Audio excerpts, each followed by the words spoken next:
Hello everyone. In this video, I'm going to explain module number one. So that is a C++ concept. Okay.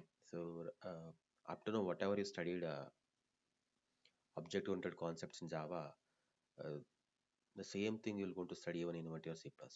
Definition and everything, properties all are what same. Uh, Only slight difference in what syntax.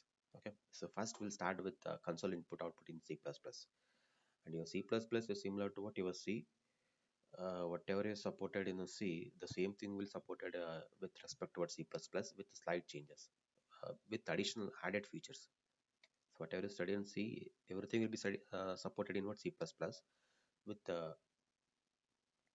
added extra features. Okay, yeah. OOPS concept will not be supported in what C. OOPS concept will be only supported in C++. So first we'll start with console input output. Okay, so the meaning is so what are the functions which support printing something on console and reading something from the keyboard.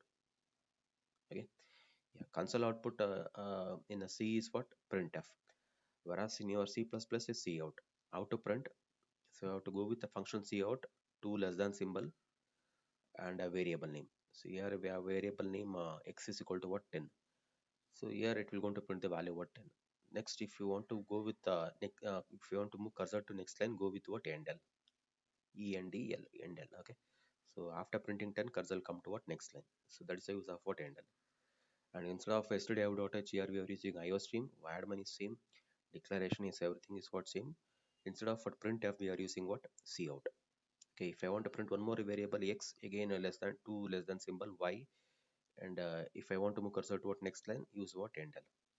Okay, yeah, this is with respect to cout.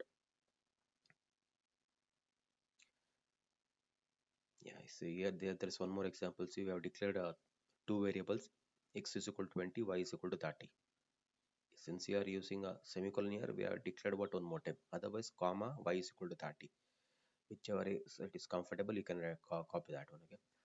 Cout, we are printing what 10. Next endl, so cursor will come to next line. Hello word will be got printed. See, if there is a double quote, go with what slash n. If you want to move cursor to next line without using double quote, then go with what endl. Okay.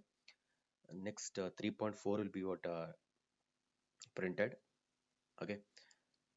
Next line we are printing x value. We are moving the cursor to next line and then y value, and you'll get this output.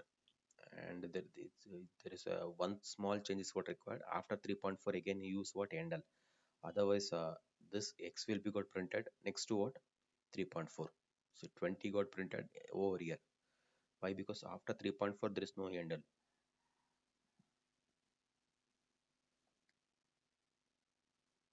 Okay. Yeah. So better use here what endl. Then you'll get this output. Small change. Yeah. So next one is what console input. So what is the console input in your C? Scanf. Whereas in your C++ console input is cin. Cin greater than symbol then variable name. If you want to read one more value, cin greater than symbol y, again 2 greater than symbol z. If you want to read one more value, 2 greater than symbol a. Okay, that will continue. Okay. Instead of stdio.h, we are using iostream.h, wired main int x comma y comma z. You can declare in a single line. I think you know how to print some message. You will use what cout, whatever written within double quote, that will be got printed. Then you can go with cin variable name. Okay, cout enter a value of again message. If you want to read more than one value, cin 2 greater than symbol variable name greater than symbol variable name. I think yeah. See here we are using what slash t. That's the reason we are written with double quote. Okay. There is no alternative for slash t in C++. So I have to go with the slash t. So we are written with a double quote. That's it, and you will get this output.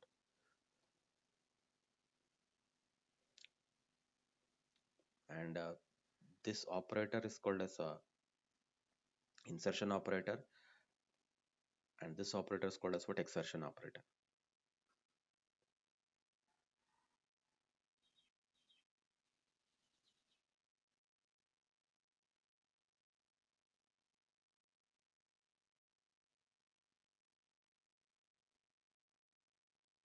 So variable in C++,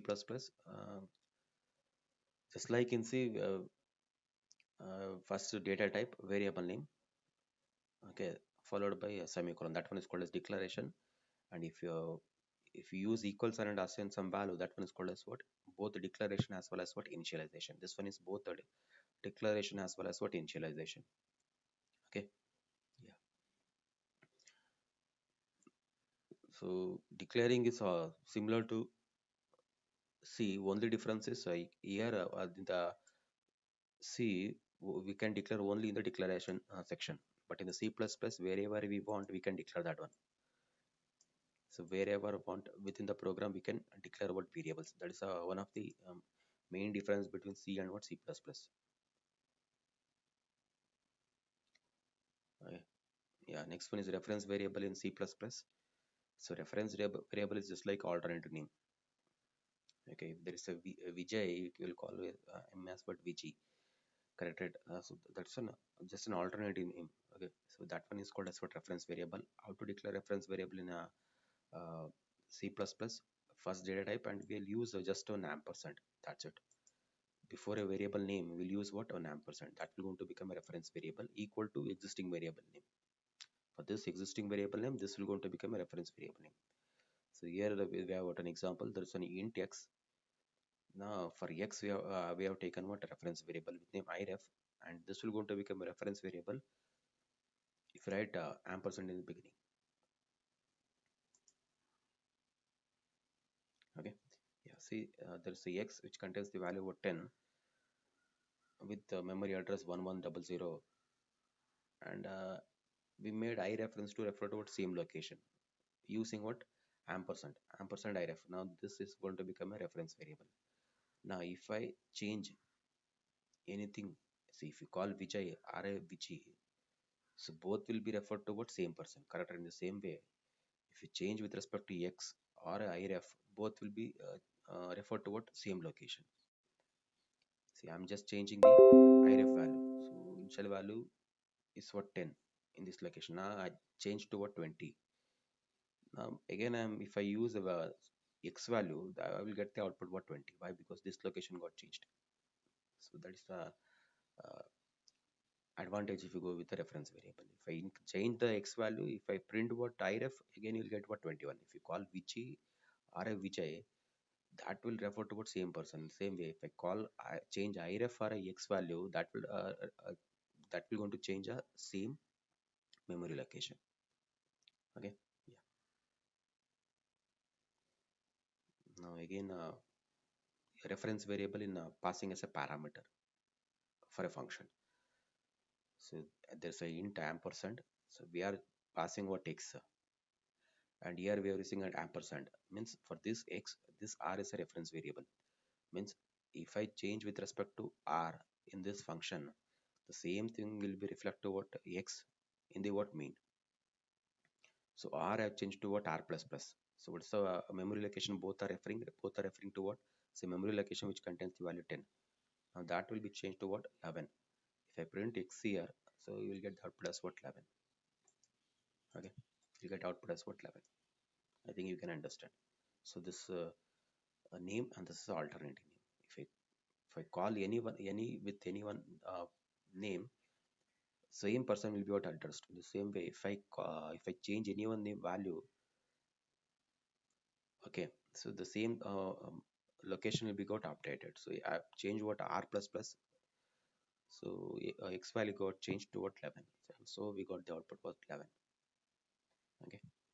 Yeah.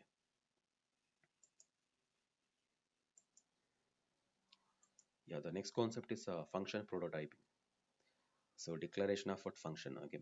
So this is syntax and everything similar to your same as what your C program. So return type, function name, and argument list are a parameter list. So example, int is a return type, add int comma int. Means this will go to take two parameters, both of type integer, and it will go to return what? One value that is also of type what? Integer. Okay. Yeah. So there is an example program. So Darfal is iostream.h hash include instead of stdio.h we are using iostream.h, and function declaration. So name is what add. Function will return a value integer with two parameters int and int. So add mean, so the three variables are declared. So some message we got printed, and we are reading what two values from the keyboard. So using what cin, so two values, two times I have to go with what greater than symbol. Okay. And next we are calling what function add x comma y by passing these two. Assume x is what 2 and y is what 3. So I'm calling what add function by passing 2 3. So add function will be what called. So here there's a definition for add. So 2 will be copied to a, 3 will be copied to b. So return 2 plus 3. What is 3? 2 plus 3 5. That will, since we are returning integer value, return type is what int. So 5 will be what returned where, so same line where you called. So this line will be replaced with what 5, and that will be assigned towards it. Okay. So once you print, you will get the output what 5. Suppose if the x and y values are 2 3. Okay. So here we have entered 10 and 20, so you get the output as what 30. So this is the definition, declaration, everything is what C, even in what your C++. Okay. Yeah. So what is the meaning of function overloading? So two or more functions are already we studied this concept in your Java. uh, so what is the function overloading means two or more functions with same name, different signature. Okay, either a signature may be uh, type or number of parameters. Okay, type of parameter, number of parameters. This program better change this into what double. This to our what double. It's a small mistake. Add a double comma double or float comma float. So better go with what double comma double. Okay, yeah. There's a int comma int add three int. So difference between these two is even though same name, signature is what different in terms of what number. Here it is what 2, here it is what 3. So how compiler will going to differentiate? If you pass a 2 parameter, this function will be executed. If you pass a 3 parameter, this function will get executed. Okay, just like if there is a Arun n and Arun mn. So if I call Arun with single parameter, he will be addressed. If I call Arun with mn, then one more person will be got addressed. Okay, yeah. So this one is better. You change this one to a double. Okay, there's a small mistake. You make this one as what double or what float. This two both int comma int and they replace with a double or what float. Okay, if you pass two floating point value, this will be got called add 10 comma 20. So which function will be got takes for first one? Add 20 30 and 40. Which function will be to executed second one? Add 45.5. This add double comma double will be got executed. So better replace this one with what double comma double. Okay, so first function 10 plus 20 is how much? 30. We'll get the output 30. Second one, uh, 20 plus 30 plus 40, how much? You'll get what 90. So output is what 90. So last one, so make this one as what either float A or a float B or double A or double B. So then what's the output you'll get? You'll get 10. This is what 10. Okay, 4.5 plus 5.5 you'll get 10.00. You'll not get this output. Okay, 10.00. So this is with respect to function overloading. Make some changes. Okay, so here replace with int with what double or float. Better go with what double. Here also replace int with double double space a and double space b. Okay, then output with 10.00. So next one is for default values for formal arguments for functions. Formal arguments of functions. See this is a function declaration. Here it's only in the declaration you have to send what default values. See, this function is going to take how many parameters? 3 parameters. Okay, int comma int comma int. So in the last one, I'm just passing what default value. Suppose for this add, if I pass only two values at that time, one more value will be taken as what 0. If you pass 3, it will not going to take this default value. If you don't pass, if you pass only two value, default value will be what considered. Okay, so it will take 3 parameters. If it send 3 parameters, all the 3 value will be what considered. If you pass only 2, at that time it will go to take default value, and you have to send the default value only from the uh, right hand side, from this side. If you want to send one default values, make this one as what send from this side. If you want to give two default value, then you have to give for this two, means from the right hand side, uh, two parameters. Okay, so means you have to move from this side.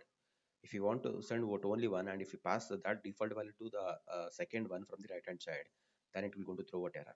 If you want to send only one, that should be to the first parameter from the right hand side. Okay, yeah. So assume here I'm passing what three values. Observe here I'm passing what three values. So now default value will not be considered. So it will take 20, 20 and 30. So we'll get output as what 60. Next time I'm passing 40 and 50. So 40 will be copied to what first one. 50 will be copied to what second one. So for third one, there is no value. So in that case, it will go to take a default value 0. So 40 plus 50 plus 0 is how much? You'll get what 90 as output. So this is with respect to a default value. The first thing is, if default value, you have to send only in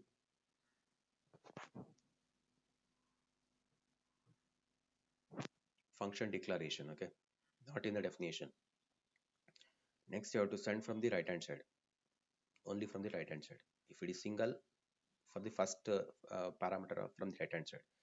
If it is two default arguments, then first two from the right hand side. Okay, yeah.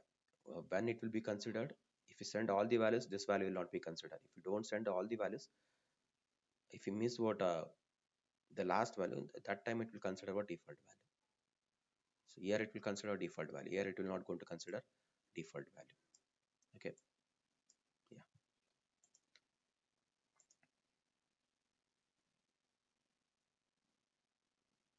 Okay, thank you. So I'll continue with what next video.